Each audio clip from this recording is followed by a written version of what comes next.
Hello, this is the live broadcast of Eddie G's Music World.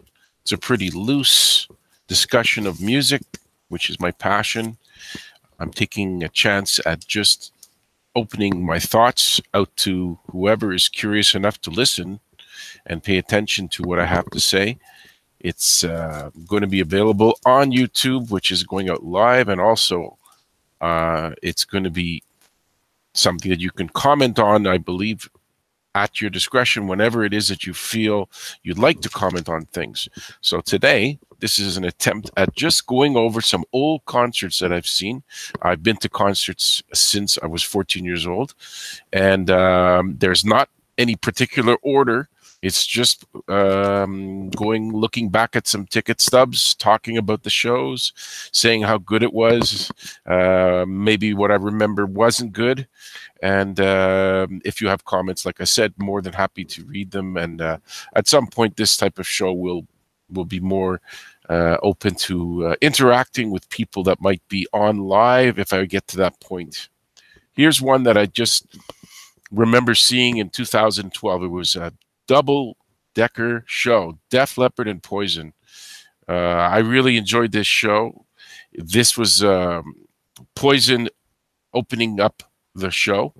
They were extremely high energy, and many of their hits were played.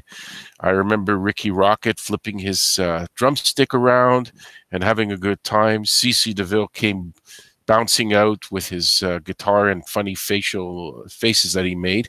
He's that kind of animated person. He got a bad review in the newspaper in Montreal about it because I don't know, they maybe didn't like something about the way he approached his playing, but I found him very energetic. Bret Michaels was pretty amazing as well. Very high energy, great voice. Played his songs, had a great banter. This is a group that's been around for like about 30 years now. I remember when they first came out, they were very much looking like women. I took a look at the album cover and I was like confused. Are these women? Are these men? But they had quite a few hits, and they had a very stressful time together, a lot of fights between the band members.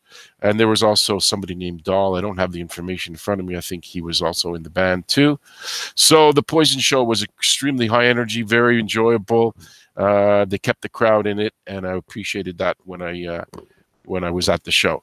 The headliner was Def Leppard. I would say that their guitars were A1, very much there for the people to enjoy. Lots of loudness, high volume show. The singer Joe Elliott was maybe off somewhat.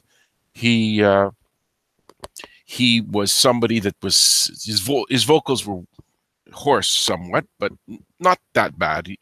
He wasn't like lacking in ability. He just was not singing at his top level that he's capable of doing. But he pulled it off. I mean, he didn't completely falter in the concert. So you kind of like a lot of these artists. There's many instances when they sing, and you can sense that their vocals are not connected, not playing, not as good as they could be.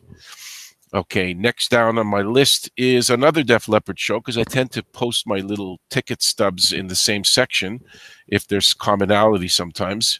I saw them, oh my God, it must have been, I'm looking at the date on the ticket stub. I don't see it because it's only partially written on there, but it was around 85, 86 type of thing. And I'm pretty sure the drummer, he had both arms at the time. I remember that. Or, geez, it's so close. It was around the time he lost his arm in his car crash. I think he did have both arms, but it's not that important. They were really good too. Back in the '80s, they had everybody was singing well, and I enjoyed it. And there was a full house. I'm trying to remember who opened up for them back at that show. It could have been Tesla. Sometimes you go back many years, you get the details a little mixed up. But that was a great show. I thoroughly enjoyed that one as well. No complaints. Okay, here's another ticket stub. Recent show, Saturday, 19th of September 2015. Scorpions at the Bell Center in Montreal. An amazing show. Great, great, great guitars. The singer sang beautifully when there was the ballads, and he also knew how to rock out when it was the time to do the harder rock songs. And that was extremely well put together show. And it was a long show. They played songs that I didn't know, but I liked, and they also played the songs I did know, and they were very good at it, and the crowd ate it up. And I remember opening up for them was Queensryche. It was funny because they didn't play Silent Lucidity, which is, I don't know that many Queensryche songs. So when I heard that it wasn't available, when they didn't play it, I was a little disappointed, although the show was pretty good. So I went on Twitter, which I often do, to reach out to rock stars, and I sent a tweet to Jeff Tate, who at one time was the singer, but during the concert, like, he had already left the band years earlier than the concert. It was a new guy that was singing. So I said to him on Twitter, why didn't you play Silent Lucidity? And of course, he rarely did he reply, but he did reply, and he said, dude, I have been out of the band for many years, so maybe you should complain to the new singer, since I wasn't at the show that you saw. So, you have to do these things. Sometimes you don't know every detail about every show that's going on, but I thought they were okay. Next, another ticket stub in front of me is Depeche Mode. I saw them in 2009. It was the summertime. And it was the first time I've seen this band. I've always liked them. I'm not one of these guys like Eddie Trunk who thinks he only can appreciate heavy rock music and can't venture out of his little comfort zone of hard rock and heavy metal and go see an alternative band. Or, I appreciate all music, whatever genre it's from. I don't have to I can go to a Barry Manilow concert and maybe like it, and I can go to AC/DC and maybe like it. It doesn't really mean I can't like all types. So Depeche Mode was really good. I remember the singer was good. He was one of these guys. He's like a sex symbol type. I could see the women around me were like, they looked pretty excited to watch him. I think he took his shirt off for like the second part of the show. Musically, very, very well done. The guitars, the keyboards were a big part of that concert. And that was a pretty full house. Depeche Mode is one of these evergreen bands. They're always capturing people's attention, even though their hits have slightly dried up in the last 10 years. Obviously, with the internet, you're not getting as many record sales. It's down to practically not much at all. I mean, there's always Spotify, but I don't bother to pay money for just downloading songs. I go to YouTube and I can hear anything. So that show, I appreciated that as well. It was a bit of all their songs they played that they're known for, and a few others I didn't know. There was some opening act, but I hate to say it, I don't remember them. They were just a barely popular band at the time, and I can't remember who they were. Here we go. Here's some more. ZZ Top. That was a show from 2014. I was very impressed with these guys. They were only three guys, probably some keyboardist hiding behind a curtain, because it's very hard to have keyboards in a song and only have a guy that plays bass, drums, and guitar on stage. If there's a slight keyboard effect, it's pretty hard to pull it off on a guitar. So they must have either omitted the parts like in Legs where there's a lot of keyboards. So they either omitted that part of the song or they had a guy behind the curtain. But these guys are well versed. I did see ZZ Top many years earlier where it was a torrential downpour outside. And after an hour of sitting in the pouring rain, I remember I got sick and tired of listening to some songs that were off their new album that nobody knew. I found out after I left the concert, like in the 90s, that they played their hits later on. But I mean, I was soaking in a rainstorm. I couldn't take any more of that. Enduring the weather coming at me, it was not enjoyable at all. But the second time around, ZZ Top, when I did see them in the Bell Center, they were very well. It was a comfortable seat since it was indoors, and Like they didn't have too many issues with playing their songs, and everybody seemed to enjoy it too. Okay, down the list. This is another show I went to, Stevie Wonder. I've seen him a few times, but the most recent was September 2015, also in the Bell Center. I would say that that show was plagued by a little too much Stevie Wonder babbling on, having silly little, audience member accompaniment where he would say this, and the audience would sing, and then he would ask them to sing, and then he would tease them about what song he might might not play, and he would take there was a bit of silence, and then he would joke around about something, and when he did the music, I would say he was spot on. He did not falter in his ability to play all the instruments he plays. He's brilliant, and he sang as good as ever. But because I remember him adding little ad lib comments in the middle of the show, which were a little bit, it kind of dragged down the show. It made the show a little less interesting to listen to. So I'll give him, well, not that I'm giving grades on all these shows, but I mean, if I had to, I'd give him a C+, just because he ended up making it a little less interesting with the ad lib comments. Here's another show, not that long ago as well, October 2016 at the Bell Center as well. A band I've never seen, which has had two lead singers, at least two, that have back and forth switched over the years.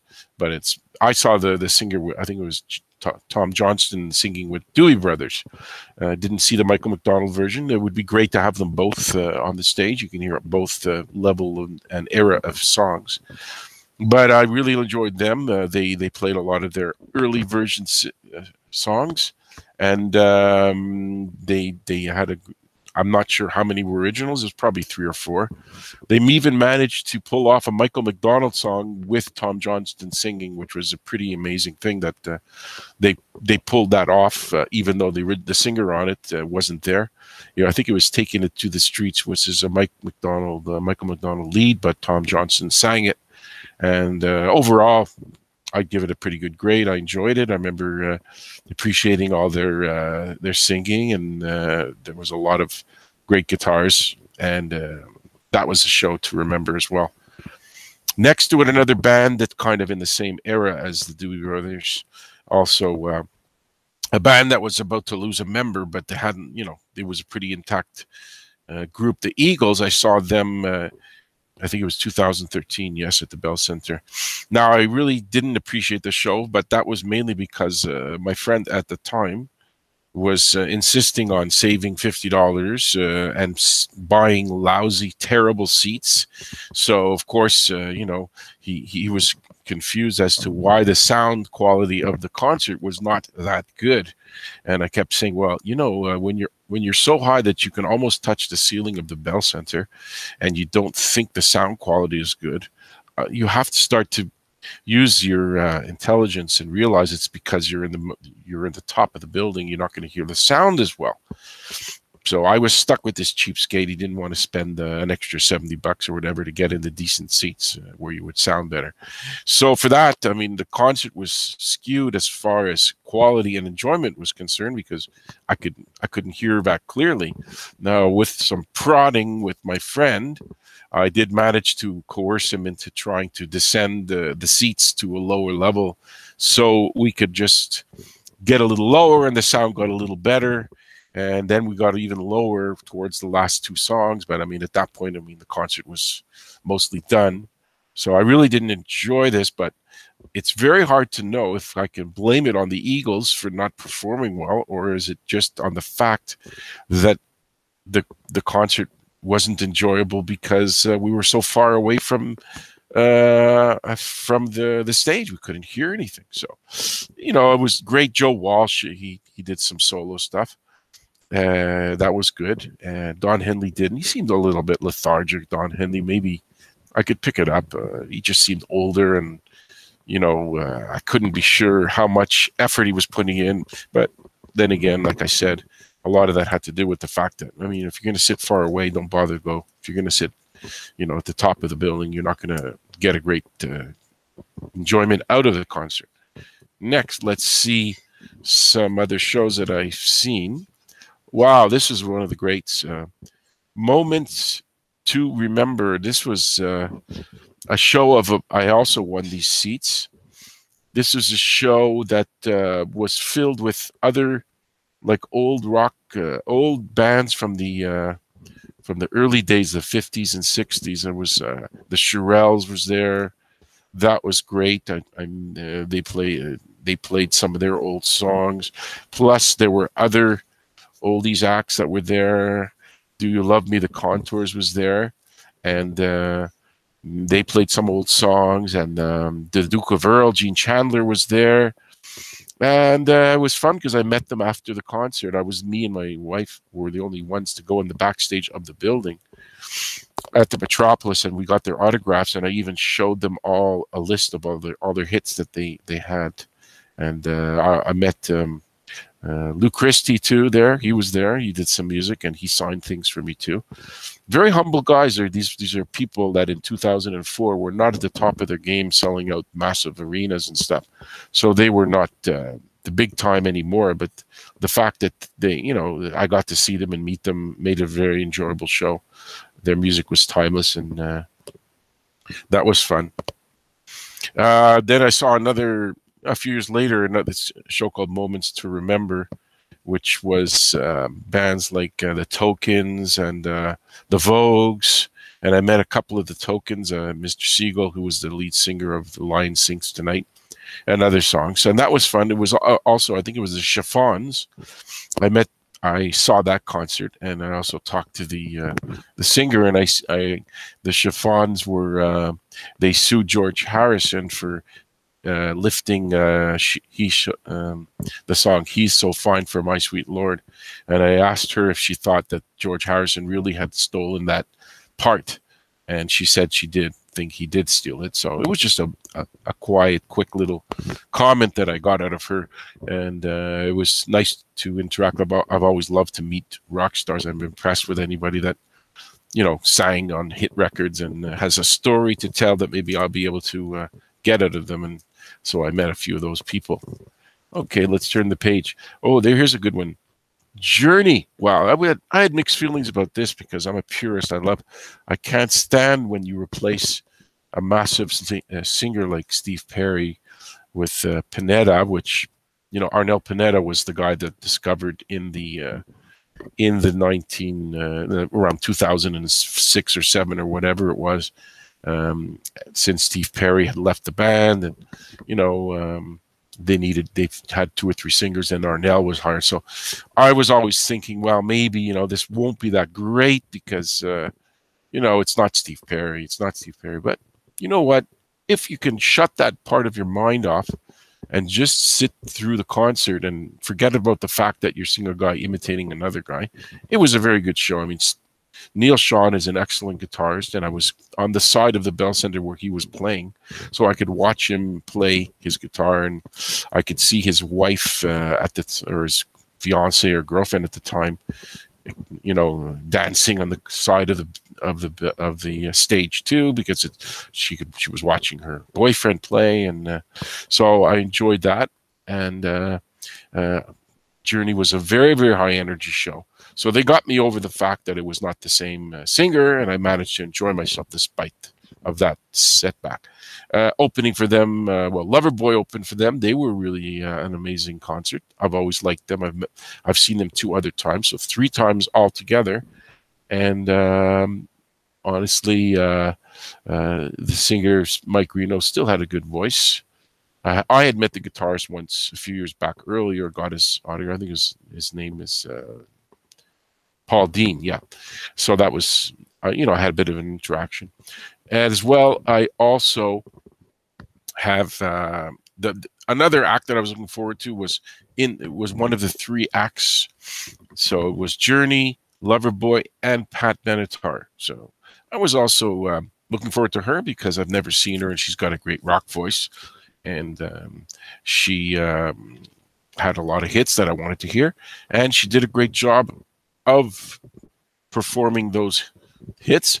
There were 3 or 4 times where my memory of the song were high notes, and of course she was in her 60s, and I'm not saying all singers in their 60s can't hit the notes they sang when they were in their 20s, but she kind of you could sense there was a little something missing from her voice, but it was still a great show. I mean, she wasn't really struggling, just two or three times. I loved that concert. It was three bands that I liked, so it was well worth going to. Here's another one, Chubby Checker.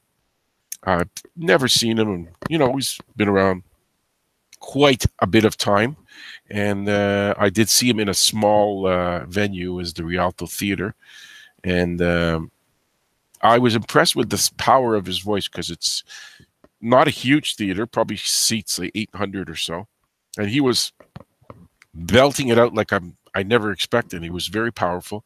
He has a great voice, even though it's not overly melodic. He's strong. The sound was great, and I enjoyed that.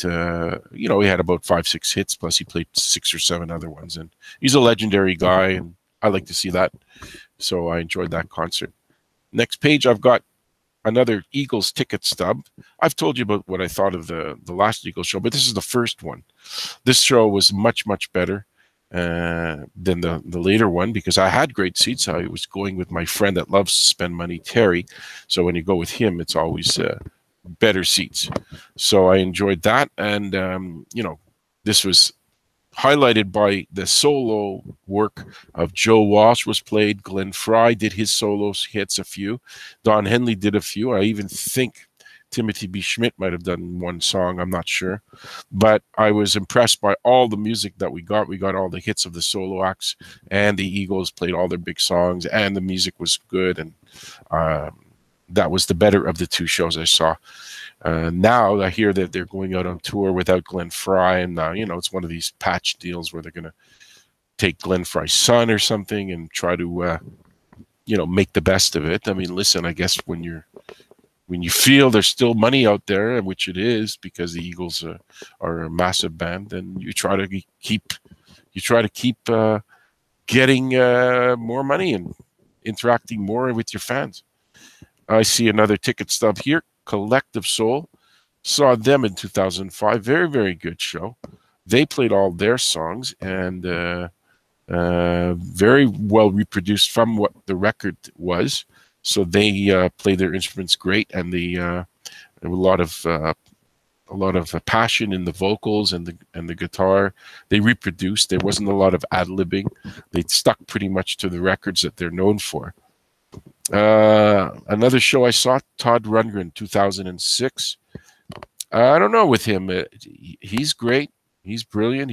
He's produced. He's written. He sings, plays guitar. But the show was just was okay. But he didn't play "Hello, It's Me," and that's your biggest song. So I'm never a fan of people omitting a song that they're best known for, but it's his right, I guess. And I only went because of who he is and how he's done. And he was in Utopia, and he was in other bands from the Nas, and he had solo songs. He produced the Cars. He produced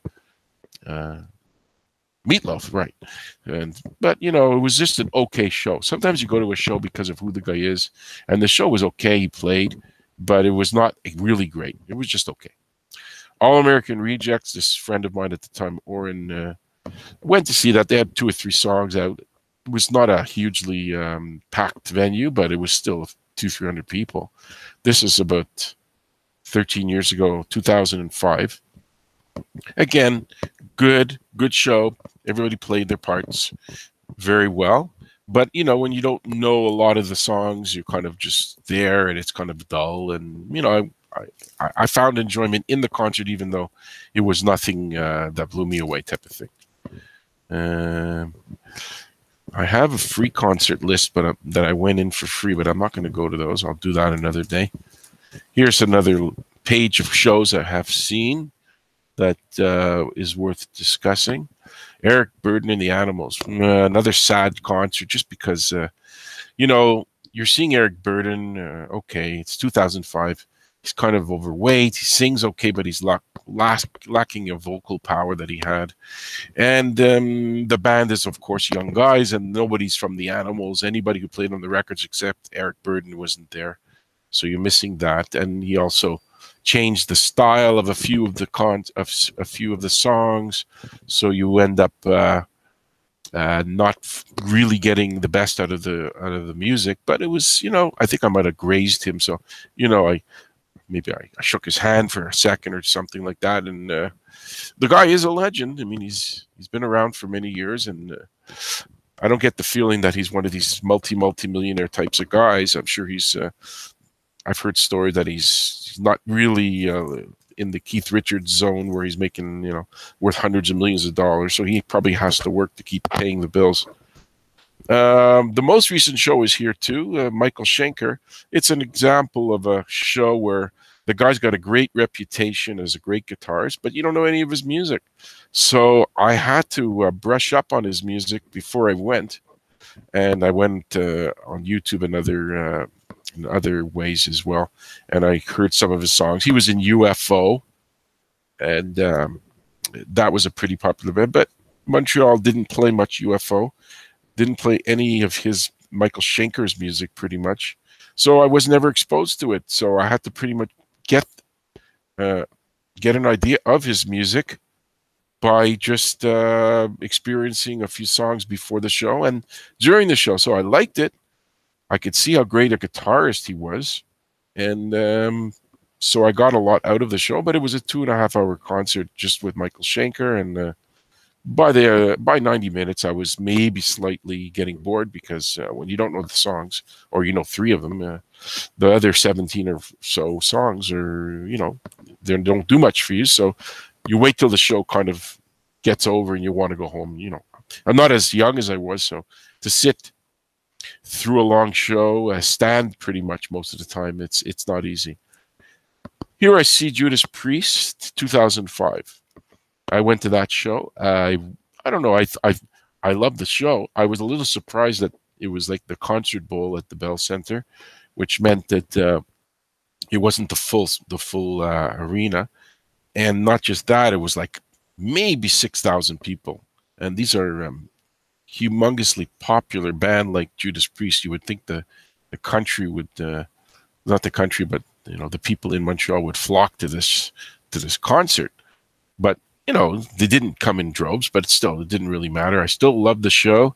I love the entrance of the theatrical entrance of Rob Halford, how he burst onto the stage in a motorcycle, and he had all this gear, this get-up of his leather jacket with these frills and dark sunglasses. And the guy's a great singer too, so it's not just the visual of Rob Halford that impressed me. The band played well. I loved all those loud guitars that they did, and I didn't know all their songs. I probably knew about 30-40% of them that they played, but the other ones I didn't know. I got through it. I mean, maybe there was a slight lull in the concert where I was not as excited to hear maybe 4 or 5 songs, but anyway, it's all right. Gino Vanelli. Next concert, 2006. That's already 12 years ago. He played all his songs. His voice was very good. It was not a big venue. It was Club Soda. So for me, I always prefer a smaller venue to hear an act than a bigger one, because you're automatically going to have good seats no matter where you are. Even if you're in the back of the venue, you're going to hear it clearly, and you're going to see it clearly, as opposed to being like average seats in the Bell Center or a huge arena, or even worse, a stadium where you can't even see the band pretty much. But he sang all of his songs, and he had a lot of banter with the audience, talking quite a bit and relating all kinds of stories about how he felt he had to make a comeback in the music business. And he acted like it was because he didn't want to be forgotten musically, but I'm sure he's probably running a few dollars low in the bank, and maybe he needed a few hundred, maybe 50 grand to get him through the next few years. But I'll never know the real story about what brings a guy like that back on tour. He's been pretty quiet in the last few years, but it was good. I enjoyed it. Goo Goo Dolls.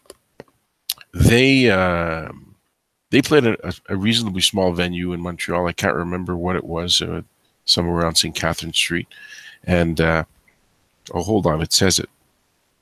Olympia Theater. That's where it was.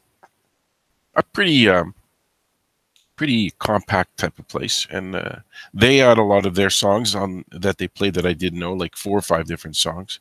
It was enjoyable. Resnick, I think his name, or I'm not sure of his last name, sang very well, and it doesn't stand out as one of my best concerts I've seen, but it was pretty good. Here's one where I figured I'd never see Guns N' Roses, so like the original band. So I went in 2006 down to Ottawa. I never go out of town to see concerts, but since it was not looking good for the original band at the time to reform, or at least elements of the original band, I figured I would go down to Ottawa just to get to enjoy their concert. I really liked it. It was a long show because they had like 3 opening acts. None of, Sebastian Bach and the Bomb Girls and someone else that I forgot. And then Axl Rose came on at midnight. And listen, it's one of these things where you got to accept that the only guy that was on the original band is Axl Rose, and everybody else is replacing the original band. So that's the way that went down. I was excited to see him come on, and he sang great. And you maybe looked a little overweight, but hey, a lot of people are. And he put on a really well-organized show, and he didn't disappoint. It was the fact that he came on at midnight wasn't great, but I had to wait all that time for him to show up. But it was well worth it. I have to say, I enjoyed it. This is the next concert on my list, Air Supply. I won these tickets. I've always liked them. That's an example of my varied taste of music, where I can, go to see Guns N' Roses and Air Supply, both of them. They were really, really good. It was the Metropolis concert, not a huge venue, which I like. We had reserved seats. They were a bit far from the stage, but still, it wasn't that bad. And both of them sang amazingly well. But they have 2 lead singers, and even though their hits have stopped, many years back, they still sounded fresh when they sang them and played the instruments, guitars, or everything else that was part of the band. So I walked out of there feeling like it was well worth it. I was very impressed with. There's Hitchcock and there's someone else I can't remember. The shorter one is the dark-haired one. His voice was the best. I was amazed at how powerful he was. Okay, I'm looking at other things, turning pages, and I'm coming up with a selection of autographs. But here's one, Roger Waters. I did see him a couple of times, but here's one show. This is where he did Dark Side of the Moon. I liked the way he did it, even though this is a glaring example of having to make up for members of a band that obviously should have been there, and it would have been a better show. He still had seemed like an orchestra. He had did the vocals, of course, that he did, and other people did Gilmore's vocals. You have to kind of get through the fact that it's another one of these, quasi Pink Floyd shows, since it's not Pink Floyd. It's Roger Waters, who was an important part of it. Obviously, wrote most of the songs and sang a lot of them. I liked it. It was a good orchestrated show, theatrical, and it was very expensive. But nobody forced me to pay the money. But I went anyway. Bruce Springsteen. I'd never seen Bruce Springsteen, but here we were at 2008. It's one of those things where I figured might as well see him once. I'm not a massive fan, but I do think he's talented, and I thought it was worth it to see the E Street Band. Clarence Clemons was still alive at the time, and he looked like he was tired. He was sitting down in the chair. Unless he had a saxophone part, then he would get up and blast the saxophone. And Bruce did his thing where his knees were going across the floor, and I liked the show. They have a lot of great songs, so I didn't feel there was anything missing from that concert. So that was worth the money for sure. There was a band called the Hives, who they were never huge, but they had a big brief year or two period where they got a lot of airplay in Montreal with a song called Tick Tick Boom. So I went. I did enjoy it. I remember they were very loud. This is a small venue called Club Soda, which is an intimate environment. But I don't remember, they kind of, their popularity waned over the years. So they were only big for like 2-3 years around here. Next, Airborne, kind of an AC/DC type band. Not huge, but they still had some reason to go see. So I went there. I don't remember anything standing out vividly in my memory about the show. It was enjoyed by the people that went to the show, including me. So I can't complain about it, but it doesn't stand out as being an amazing concert, because I barely knew the music. I think I knew one song. Billy Joel in the Bell Center. When was this? April 2008, so 10 years ago. I liked it. It was he did a lot of ad-libbing with the audience, like chattering about some anecdotes about things he did and stories from the music business that he went through. And of course he sang great. And guys like this, you're not going to get a bad show. They're veterans. The guy's been playing since maybe mid 60s and in a couple of bands, like unknown bands, before he became famous. So this is a veteran, and he's not going to disappoint, and he didn't disappoint at all. Next show, George Michael. Yes, I did go see George Michael. This was 2008 as well. So I went to see quite a bit of concerts around that time.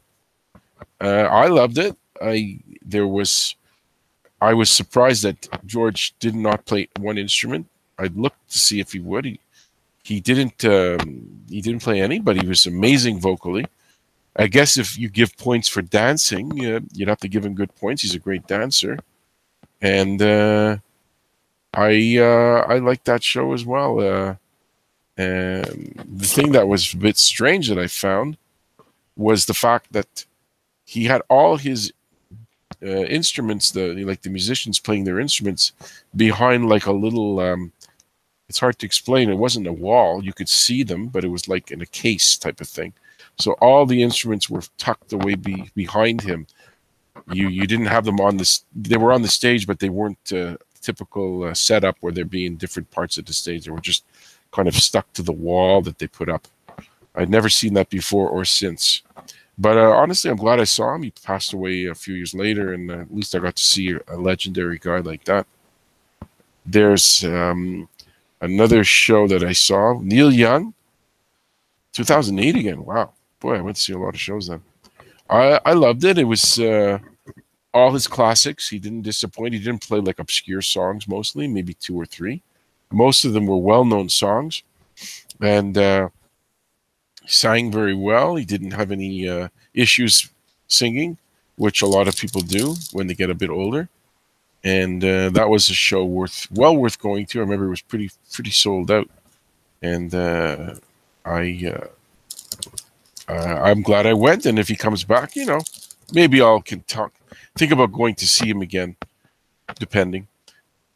Metallica, saw them 2009 September at the Bell Center. I had very good seats, so I was excited to see them. And they were really, really great. They didn't have any issues reproducing their songs that they're well known for. And I'm not a massive fan of the band. I like them. So there were situations where I didn't know maybe a few, maybe 6, 7 songs. But I'm used to that. You can't, unless you sit there and you listen to the records over and over again for many years, which I don't do. You're not going to know all the songs, and you have to just get over it. There's another show, the Beach Boys. Okay, this was the one at McGill Stadium where the Alouettes play. It was okay. It was another story. It was just Mike Love and Bruce Johnston. none of the Wilson, not Brian Wilson wasn't there, and they played all their hits. It was fun, but it was it's nostalgic, but it was like they weren't. It seemed like a bit of a too much nostalgia. It wasn't. I mean, obviously, it's going to be nostalgic in the sense that they're going to play their old songs, but I don't know. There's something like they didn't seem to be putting major. It wasn't a very intense show. It was kind of a bit dull. But it's the Beach Boys minus key members. It's going to be lacking some of the ingredients which you would get at another date. John Fogerty, one of the tickets I won.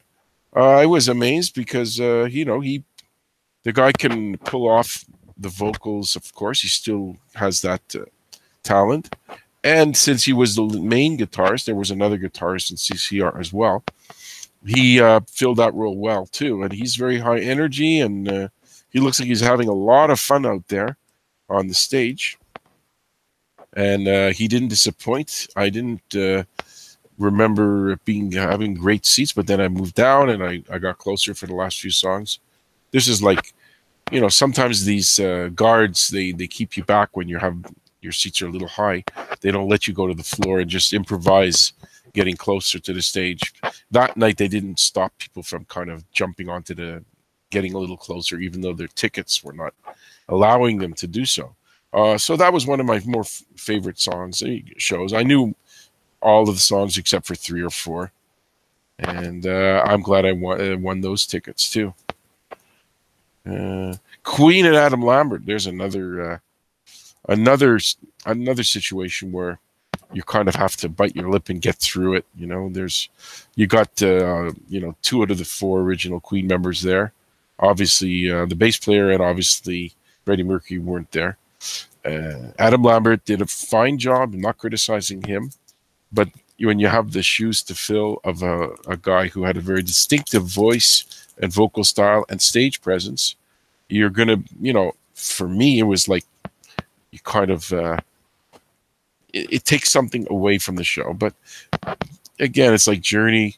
You got to be able to get through to the end and then take the pieces of enjoyment that were there. When they did Under Pressure, it was weird because Bowie wasn't there. He was alive still. It was 4 years ago. And neither was Freddie Mercury, so they both had to be substituted. Lambert was doing his part, Mercury's part, and Roger Taylor was doing the part of Bowie. So it was a bit weird to have both singers be replaced. But it was okay. John Fogerty, again, I saw him in 2016. Funny, I always seem to win tickets to Fogerty. 2 times I've seen him, and both times I've won the tickets. Again, it was kind of like the first time I saw Fogerty. So there's no major incredible need to go back and give you a review. It's more or less the same. He did most of the same songs and put on a great show. I saw Brian Ferry, one of my recent concerts, and I was not disappointed. He did a lot of songs from Roxy Music and his solo material. Again, I won the tickets. I used to win quite a bit. Lately, I'm not calling radio stations as much as I listen to satellite radio, and you have to listen to local radio to win concert tickets. But I had pretty decent, not great seats, but good enough. And he has a beautiful voice. He played a piano maybe a couple of times. Mostly other people did the instruments, and he wasn't playing more than the piano. So that was good. I loved Roxy Music. I'd seen Roxy Music back in the 80s too. So it was like, wow, big time gap between seeing Roxy Music and Brian Ferry for the second time. Even though he's not Roxy Music, he was the most important part of Roxy Music, right? Roger Hodgson, one of a few times that I've seen him. This is the most recent one. 2013 in Place des Arts. I thought that was a very good show. His voice has held up over the many years since the early days. He doesn't. Some of these guys, their voice can't handle the high notes, but he could, and he's a very affable guy. He's like smiling all the time, very positive, and his bandmates were as good. They did all their parts well, and of course they're not the guys from Supertramp, but you forget about that because Hodgson was He wasn't the only lead singer. There was a guy, Rick Davies, too. But Hodgson sang a great part, a great amount of the vocals, and he did a fine job that night, and no regrets about seeing that show, which I also won. Simple Minds, next concert. I always wanted to see them because I had a friend or two that always used to say how U2 was like way better than Simple Minds, and I always liked Simple Minds because they were not as popular, and I felt, give them support, but I'd never seen them. And when I heard they were coming to Montreal, I think it was 2014. Yeah, 2014 at Metropolis. I said, well, I got to go see these guys. And I had like 2-year-old kids at the time, and it was very hard to find a babysitter. And I went through a lot to make sure that we could go, me and my wife. And I love that show because I always thought their music was great. The keyboards are a big part of them. And Jim Kerr, the singer. And I was really trying everything I could to meet him after the concert, but I was stopped because the security was very, very clear. They didn't want anybody bothering any band members as they left the back of the Metropolis. They changed their security there since there was an attempt on the premier's life, Pauline Marois, about a year earlier. So they were very, careful not to let fans bother the bands. I wanted to meet him because I had met Ray Davies from the Kinks, and I wanted to meet also Jim Kerr from Simple Minds, since they both made kids with Chrissie Hynde from the Pretenders. I thought it would be nice to meet the two fathers, but the only way I could have done it was to break through a barricade, and I wasn't about to get arrested or bullied by security to meet Jim Kerr. So that was that concert. Tom Petty and the Heartbreakers, saw them 2014. Of course, Tom has passed since then. And this is the second time I saw him.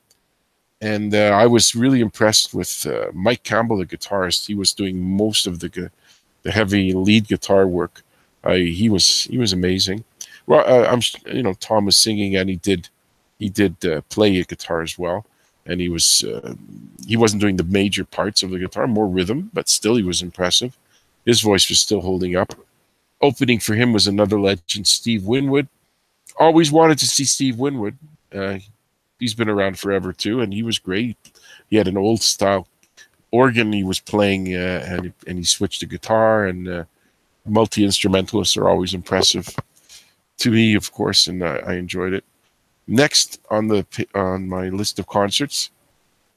By the way, you're listening to Eddie G's Music World, launching my first show.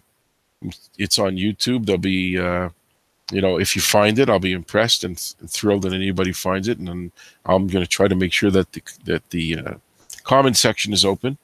And if I get comments, I'll be very happy to reply to them, and also address future shows with whatever you guys might suggest, or women. Guns N' Roses last summer. Problem with this concert was there were 3 or 4 sections. It was outdoors. It was a huge walk from the metro station to get to this concert. It was like the Gilles Villeneuve circuit outdoors. And we got like this third. One section was really close, very expensive. One was a bit further. One was a little bit further back, which we bought, me and my friend Terry. And then there was one even worse than ours. So we got the third to the top, like third best seat selection. But it was just, forget about seeing and these guys. They were like dots. I used binoculars, but we were really, really far. So it was a terrible situation as far as that goes. I had to stand for hours and hours, and my legs are not as strong as they used to be. I didn't enjoy that physically. I really did not enjoy the whole situation. But musically and vocally, I thought Guns N' Roses pulled off a very good show. They had 3 of the original members, Mick Hagen, Slash, and Rose. And, at that point, okay, so whatever the other guy's name was, and the drummer Adler, if they're not there, it's not like a huge problem. But you know what? It's been 3 times I've seen Guns N' Roses, and at some point you got to say it's enough. I don't see any major need to go back and see them. even though I have a friend that is like crazy about them, he's seen them like 7 times. But you know, there's a point where you say it's enough. I don't care how many members come back or leave anymore. You know, I don't have to keep going. They're going to try to milk it probably in a year or two again and get more money. Who knows? Roger Waters again. This was the Wall show. I like that show. He created the wall with styrofoam pieces that he mounted a wall during the show and just took the wall down at the towards the end of the show. It's the same thing as the first show I saw with Roger Waters. It was the same situation. You got to get over that you're not seeing the original band, but it's not that big of a deal. Roger Waters is such a big part of Pink Floyd. You can get over it. And plus, I saw the original Pink Floyd in the, well, not with Syd Barrett. I saw the originals Pink Floyd in the 70s. So I did get to see them, even though I was in the upper top corner of the Olympic Stadium. So as far away as you can get. It was a free show, so it was fun. Here I'm looking. Oh, next to it is an Australian Pink Floyd show. No, I wouldn't pay for a tribute band, but I did win the tickets, as I often do. And I did. I liked that show. You completely forgot at some point that these were not Pink Floyd. Their vocals were great. Music was good. They did not disappoint. I figured, why not go? I won the tickets. I'll go. And I liked it. I'm glad I went. Good light show. And, you know, it was an enjoyable concert. U2, here's a bit of a waste of a concert. Me and my friend at the time found the ticket. We went to the, I think it's the Hippodrome area where it's an outdoor show, and U2 played there. It was so full, even though it was general admission, so we found the tickets. It was so jammed full of people that the only way to get even halfway close to the band would be to go through these sweaty, greasy fans that are like standing in front of you. Because a general admission show, you've got to bully your way towards the top. It was not a comfortable situation. A guy was dancing next to me. A girl was dancing next to me. I don't know if I looked at her the wrong way, and her boyfriend wanted to fight with me. It was like a horrible experience. We didn't enjoy the music because it was miles away. I mean, you could hear the music, but it was far. And as everybody left, there was a torrential downpour. We had to walk in the pouring rain for like 45 minutes because I had to park very far. So I guess technically I did see U2, but in reality I barely saw U2. And they're coming to the Bell Center in June, but at this point I'm running out of friends that have money, so nobody's can afford to go with me. I might not bother with going to see them. It's sold out 2 nights anyway. Coming towards the end of the show, because we're going to try to keep it around an hour. It's not a very strict format I'm doing. I'm improvising as I go along, and if it's less than an hour, more than an hour, it'll be fine. Fleetwood Mac. I love this show because I've always liked Fleetwood Mac, and they had a good portion of their band there. When I say band, of course, they're known for being a band that has many changes, but this was the most commercially successful era of Fleetwood Mac. 2009, celebrating the years from the 70s. So Lindsey Buckingham, Stevie Nicks, as long as you have those two. Christine McVie was not there, but you had John McVie. You had, of course, Mick Fleetwood, and I forget some other guy, some nephew of Johnny Burnett's nephew or something. He was pretty good too. They didn't disappoint. They had all their great songs from the past, and a boisterous crowd, very much enjoying the performance of Fleetwood Mac, as did I. I mean, that's what concerts is about. It's escapism. It's forgetting whatever bothers you, going in and just closing off that portion of your mind that's worried about something and just throwing yourself into the concert. So they gave you that ability, and I appreciated that. The next show is that was with my cheap friend, so of course I was stuck 8 miles high, if you want to use that term, in the Bell Center. We actually did touch the ceiling, so I'm not just saying it like as a ridiculous analogy of how far we were from the stage. We weren't that far, like as far back in the building, but we were so high, we were touching the ceiling. So my cheapskate friend, he said, "Well, we it's not that bad." But then again, that's all because he's more obsessed with saving the money than enjoying the concert because he was right next to the stage. So I liked it, but again, I don't like being stuck on a ceiling of a building to look down many miles, or maybe if not many miles. Obviously, I'm exaggerating, but very far down, in order to see Paul McCartney, who was like pretty much the size of a pin. I mean, it was kind of ridiculous, but I remember enjoying the music. So no, not a regrettable show in that sense. Here's one. What was the next one? Ray Davies of the Kinks. I went to see him because of all the Kinks songs. Maybe I should have brushed up on more of his solo work, because a good part of his concert was his solo material. And look, it's his right to do it, but I don't sit there and listen to Ray Davies' solo material.